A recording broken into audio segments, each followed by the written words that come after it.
article which I was reading out to you is Save the Tiger and maybe also the Rudraveena. When Ustad Asad Ali Khan passed away a few days ago, that I wrote it when he passed away, that's about almost 1.5 years ago, it suddenly struck me that future generations would not possibly hear the Rudraveena played in the majestic Khandarwani style that he had mastered. A legacy passed down through many generations has only one doubtful inheritor. When the tiger was getting extinct, the dwindling numbers were carefully recorded, and great efforts were and are being made to make sure that our children and their progeny do not miss out on this beautifully evolved animal. However, a treasure chest of our heritage has just disappeared, and very little attention is being paid to this fact. It may be argued that Darwin's theory of evolution would necessitate the birth of new forms emerging from the old. If anything can deeply positively affect even a very small group of people, it has relevance.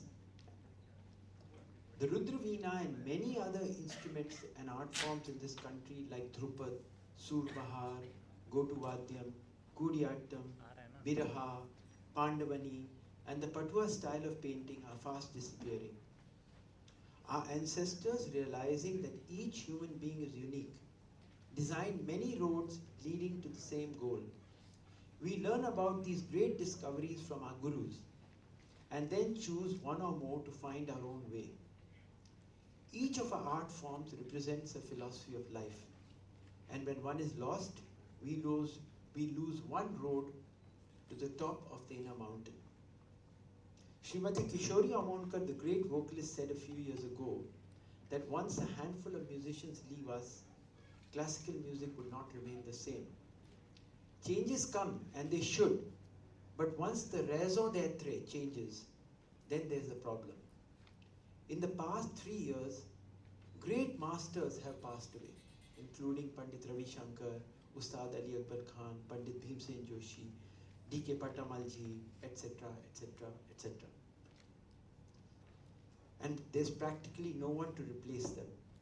India is definitely progressing. We may become the leading economic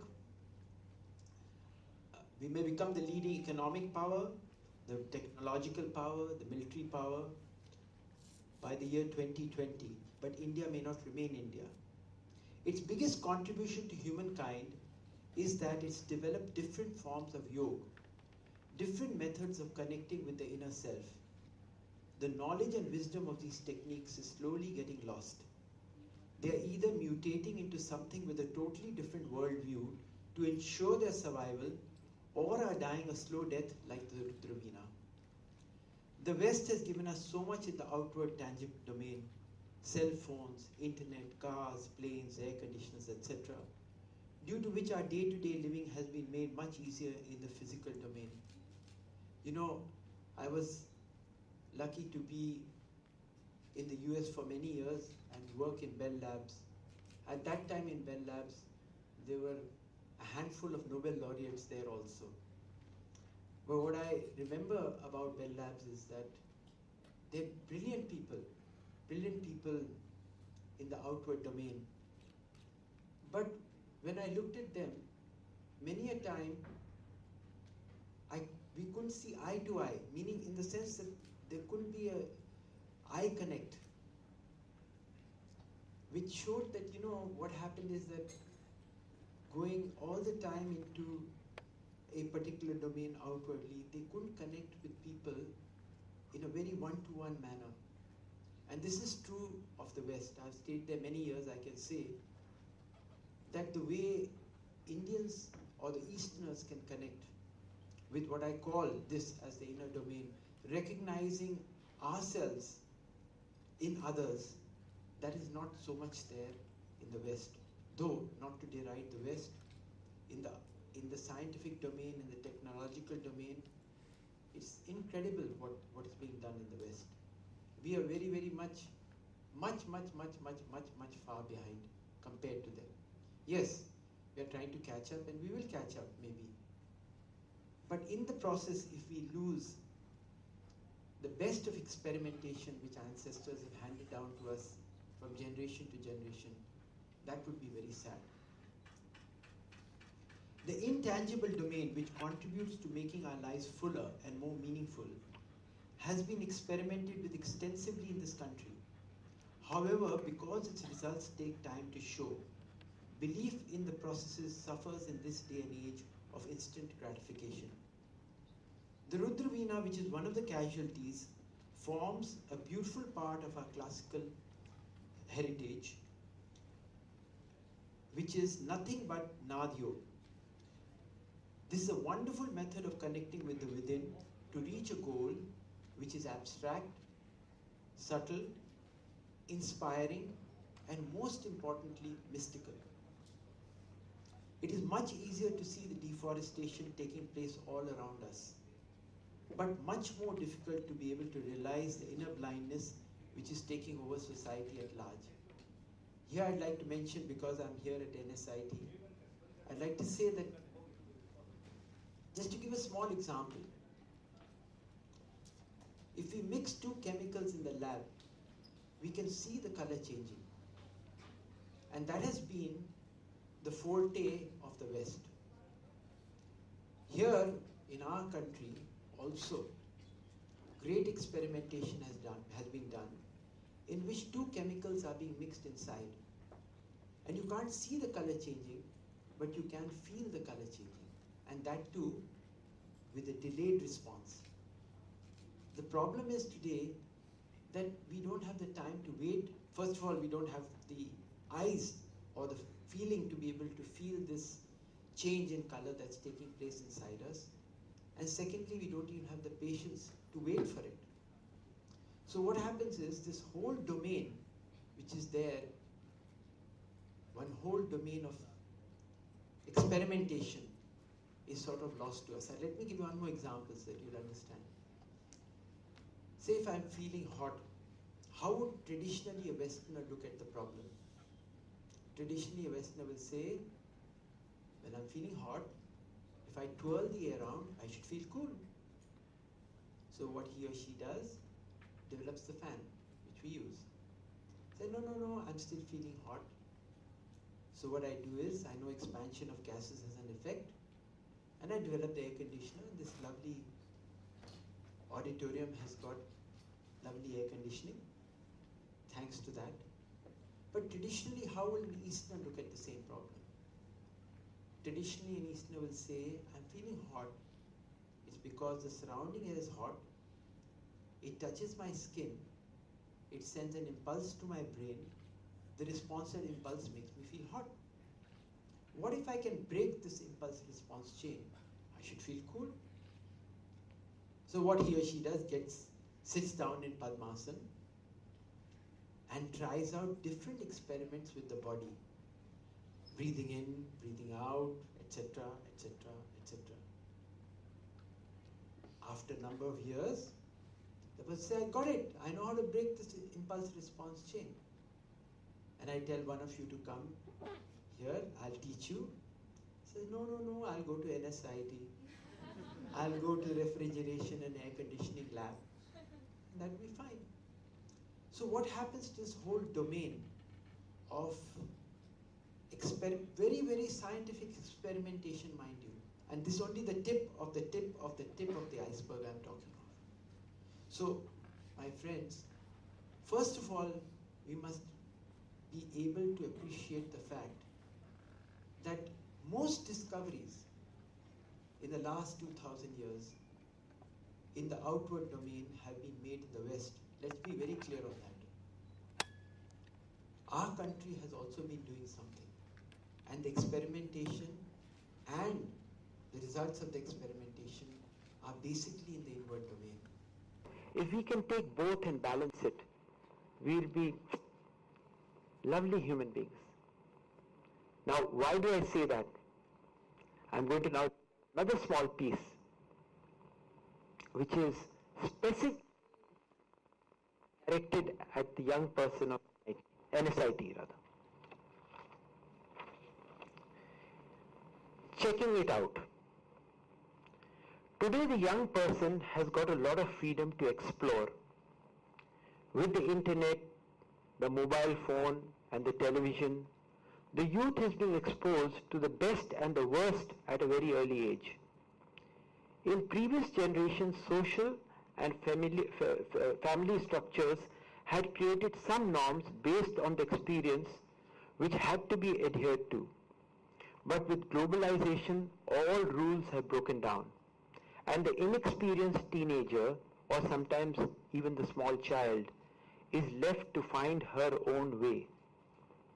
There are many pitfalls to this availability of information and many unfortunate experiences which can be avoided if we have a wise guide who has traversed almost the same path as we are currently on.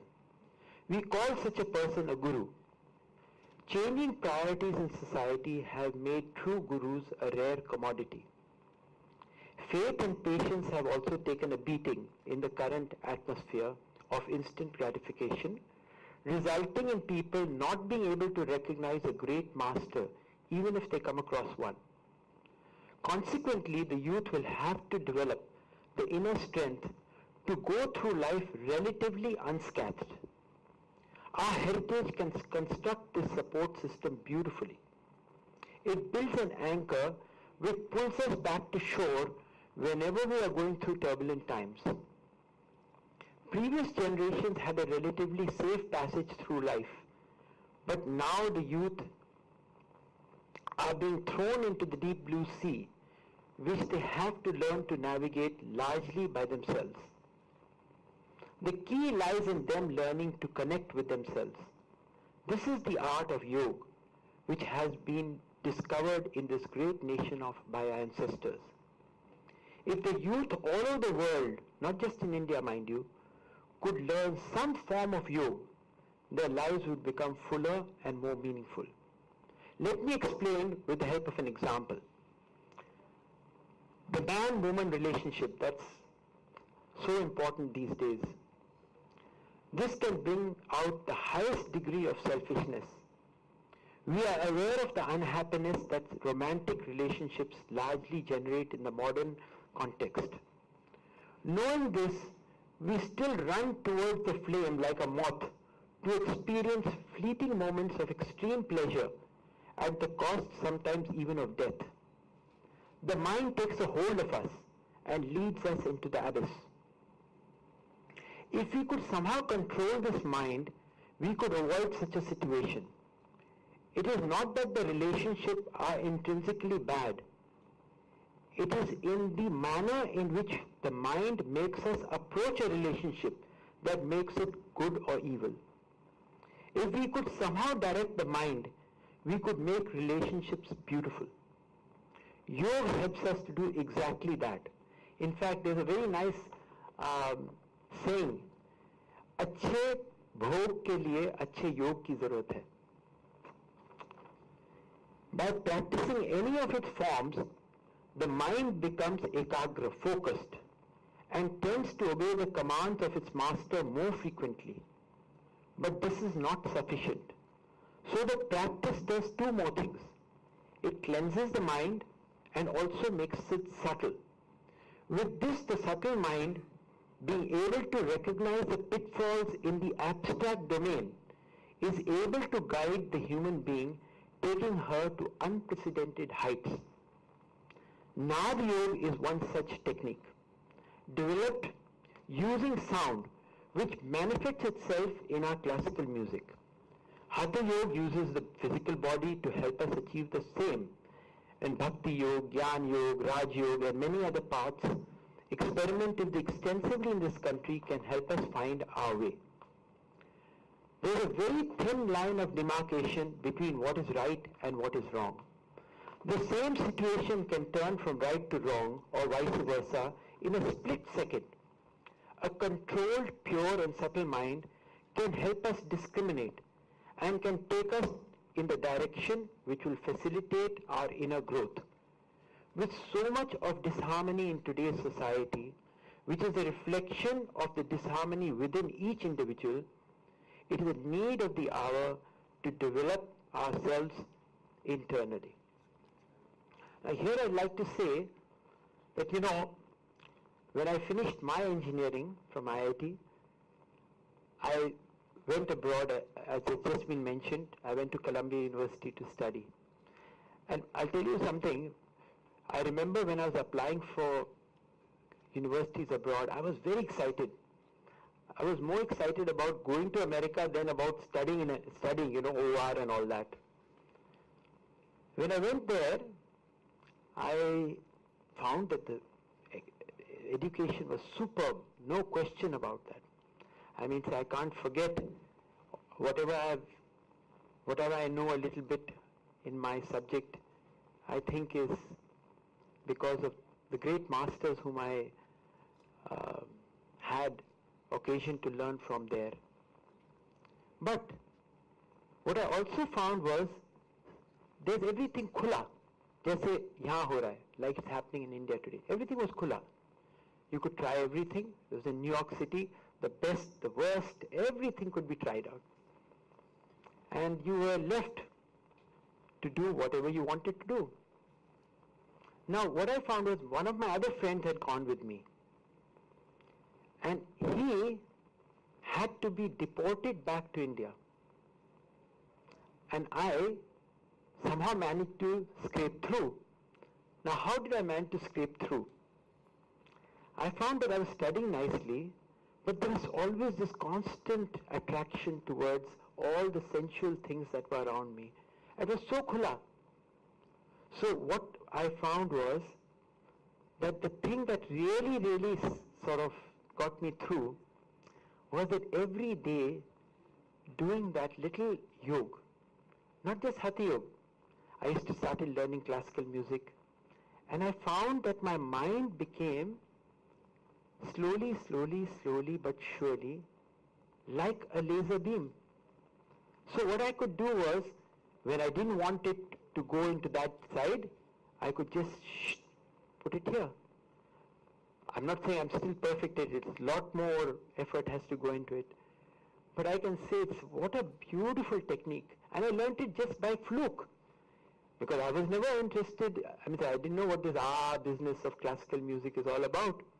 It was just when I heard this great master, Ustad Aminuddin Dagar, whom I can never forget. I heard him in New York at the Brooklyn Academy of Music. That's where it suddenly struck me that, wow, what a technique. Forget about the music. The music is just, like he used to say, ye gana to ek bahana hai. Gana to ek bahana hai. Imagine one of the greatest musicians of the country saying, ye gana to ek bahana hai. And it got me like, I can't forget that.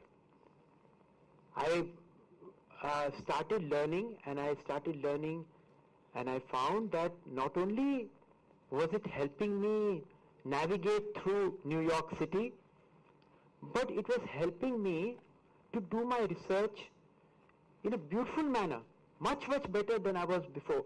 Because you know what happens? The first thing that's required to do well in anything, the first thing is one single pointed concentration. You should be able to concentrate like that. But that's not sufficient. See, what's the difference between a John McEnroe who's playing tennis and say a yogi? John McEnroe also has developed a fantastic concentration, like Serena Williams. I don't know whether when she lost, she broke her racket. So did John McEnroe. A yogi will not do that. That's the only difference. The concentration is the same, but a yogi will not break the racket. So what the West has done is, it has developed fantastic methods of being able to concentrate. They'll practice for many hours a day. Many hours a day. But what our ancestors done, they said, yes, you have to practice many hours a day, but you have thrown two other things, which I just mentioned. The two other things are, one is that you have to start making your mind pure. They say you become what you think. So if you keep thinking of something which is somewhat pure, it could be Mahatma Gandhi, it could be Mother Teresa, Or we just have concepts like maybe Ram, Hari, whatever. We place them here. Who knows who exists? But we just place them here, and what we do is, while we are making our concentration like that, we are also simultaneously making the mind purer and purer and purer. But that's also not sufficient, our ancestors have said.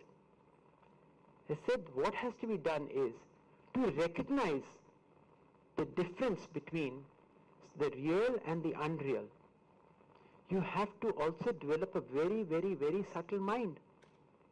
See, what we see, the person who can see beyond what he can see is a real person. And that is what our country has developed. What you can see, you can see.